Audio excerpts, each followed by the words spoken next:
স্ত্রীর সামনে স্বামীকে পিটিয়ে খুন, মৃত অর্জুন দলুই। দুপুরবেলা আমাদের বাড়িতে এসে আমাদের ঘরের দরজা ভেঙে দিয়ে গিয়েছে। তা আমি বলছি আমি তো বাড়ি ছিলাম না, আমি তো জানি না কি হয়েছে। আমি বাড়িতে গিয়ে জিজ্ঞাসা করে আমি ওকে বারণ করব।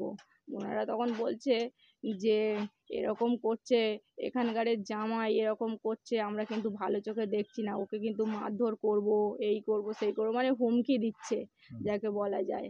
তা আমি বলি ঠিক আছে, ওসব করার দরকার নেই, ও কি করে ফেলেছে আমি তো জানি না, আমি বাড়িতে গিয়ে জিজ্ঞাসা করার পরেতে একটা মীমাংসা করে নেব। তখন বলছে ঠিক আছে, তুমি এখানকারের মেয়ে বলে তোমাকে কিছু বললাম না, তোমাকে বললাম বলে আমি বাড়িতে এসে আমার স্বামী ঘুমাচ্ছিল, আমি ডেকে নাইটে কাজে যাবে, আমি ডেকেছি, এ দেখো কাজে যাবে, বলছে হ্যাঁ কাজে যাবো। আমি তখন ডেকে জিজ্ঞাসা করছি যে তুমি নাকি দুপুরবেলা কোথায় কাদের ঘরের দরজা ভেঙে দিয়ে এসছো? ও তখন বলছে যে না আমি কারোর দরজা ভাঙিনি। আলি তাহলে আমি কাজে থেকে আসছিলাম, আমাকে ওরা ডেকে বললো, ওর মা বললো আর মেয়েটা বললো তোমার বর আমার। হ্যাঁ, নামটা সুমা রায়, মেয়েটার নাম সুমা রায়, আর মায়ের নামটা ঠিক আমার মনে পড়ছে না। ঠিক আছে, এবার বললো যে আমি ভাঙিনি, আমার নামে মিথ্যা দোষারোপ দিচ্ছে। আরে তাহলে আমি কাজে থেকে আসার সময় আমাকে তাহলে বলে তোমাকে যারা বলেছে তুমি তাদের কাছে নিয়ে চলো। আমি বলি যা হবার হয়ে গিয়েছে, যেতে হবে না। বলছে আমি দোষ করিনি, কেন অন্যায়টা মাথায় নেবো? বলে নিয়ে গিয়েছে একটা মীমাংসা করার জন্যে। ওখানে যেতেই ওরা কথা বলতে বলতে মানে গায়ে হাত তুলে মারধর শুরু করে দিয়েছে। ওরা 20-25 জন ছিল, আর আমি আমার স্বামীকে আটকাবার জন্য আমি আর আমার স্বামী ছিলাম।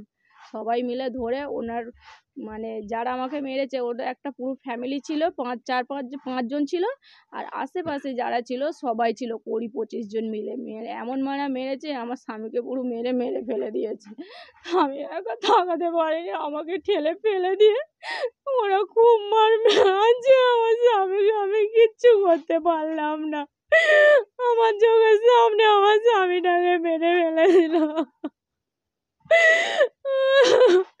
তারপর আমি যখন ওখান থেকে আসি আমার স্বামীকে বাঁচাবার জন্য আমি বাড়িতে আছি, তখন একজনের ভরসায় ওখানে দিয়ে এসেছিলাম, আরে তুমি ডেকে দেখো আমি বাড়ি থেকে একটা ভ্যান হোক যাই হোক নিয়ে আসি। তখন বেঁচে ছিল। এবার আমি যখন ভ্যান নিয়ে যাই তখন দেখছি ও আর নেই, পুরো শেষ হয়ে গেছে। এই পর্যন্ত। আপনাদের সঙ্গে কোনো পুরনো শত্রুতা ছিল না, তাহলে এটা হঠাৎ করে এমন হলো কেন? আমি ওদের বক্তব্য হচ্ছে যে আমরা বাড়িতে নেই, ঘরটা ভাঙলো কেন, দরজাটা ভাঙলো কেন। এবার আশেপাশে সব বলছে যে ও দরজা ভাঙেনি, ওখানে বসেছিল, আর ও ওখানে গিয়ে আড্ডা মারে, ওখানে বসে থাকে। ওরা মিথ্যে অভিযোগ দিয়ে আমার স্বামীকে এরকম দোষারোপ করে মারধর করে ওকে মেরে ফেলেছে। কতজন মিলে মারধর করেছে?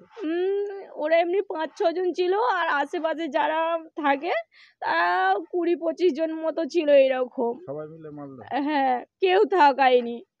আমি তখন আমার স্বামীকে বাঁচাবার জন্য আগলে নিয়ে আসছি, আমাকে ঠেলে ফেলে দিয়ে ওরা আমার স্বামীকে মারছিল। বিষ্ণুপুরের হাটা গ্রামের ঘটনা, অভিযুক্ত জগন্নাথ সর্দার তার পরিবার।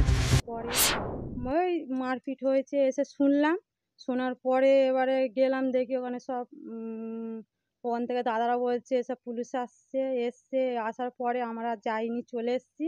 আসার পরে আর কি হয়েছে না হয়েছে আর জানি না। কি হয়েছিল, কেন মারপিট হয়েছে? কেন মারপিট হয়েছে দাদা আমি এটা কিছু বলতে পারবো না, ছিলাম না বাড়ি, এটা আমি কিছু বলতে শুনলেন?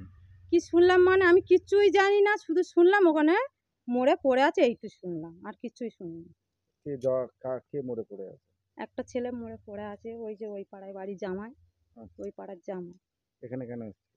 এখানে এসেছিল, কোথায় থেকে এসেছিল জানি না, কি হয়েছে তাও বলতে পারছি না, কিন্তু এইটুকুনি জানি ওখানে পড়ে আছে। ঘটনার পর থেকেই পলাতক অভিযুক্তরা। মৃতদেহ উদ্ধার করে ময়নাতদন্তের জন্য পাঠিয়েছে পুলিশ।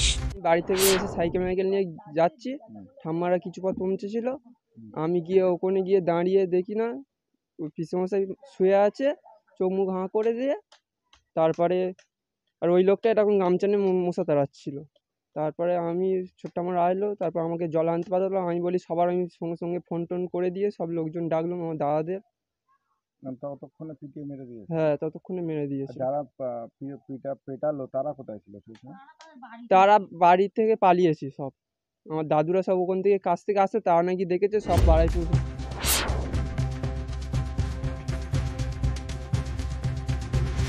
অভিযোগ জগন্নাথ সর্দারের বাড়ির দরজা ভাঙ্গাকে কেন্দ্র করে ঘটনার সূত্রপাত।